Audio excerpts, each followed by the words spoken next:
Bollywood ನಟಿ ಶಿಲ್ಪಾ ಶೆಟ್ಟಿಗೆ ಸಂಕಷ್ಟ ಎದುರಾಗಿದೆ.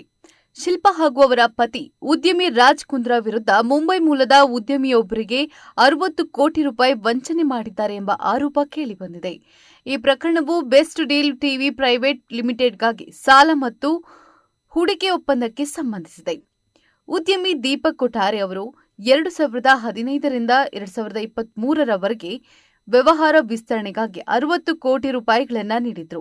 ಆದರೆ ಕುಂದ್ರಾ ದಂಪತಿ ಅದನ್ನು ತಮ್ಮ ವೈಯಕ್ತಿಕ ವೆಚ್ಚಗಳಿಗೆ ಖರ್ಚು ಮಾಡಿದ್ದಾರೆ ಎಂದು ಉದ್ಯಮಿ ಆರೋಪಿಸಿದ್ದಾರೆ.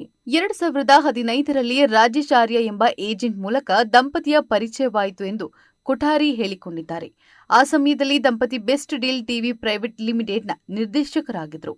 ಶಿಲ್ಪಾ ಶೆಟ್ಟಿ ಅವರು 87%ಗಿಂತ ಹೆಚ್ಚು ಷೇರುಗಳನ್ನು ಹೊಂದಿದ್ರು.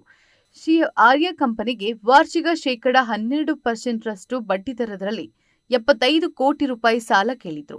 ಕೊಠಾರಿ ಅವರು ಏಪ್ರಿಲ್ 2015ರಲ್ಲಿ ಷೇರು ಚಂದಾದಾರರಿಗೆ ಒಪ್ಪಂದದ ಅಡಿಯಲ್ಲಿ 31 ಕೋಟಿ ರೂಪಾಯಿಗಳನ್ನು ವರ್ಗಾಯಿಸಿದ್ದಾರೆ ಎಂದು ಹೇಳಿದ್ದಾರೆ.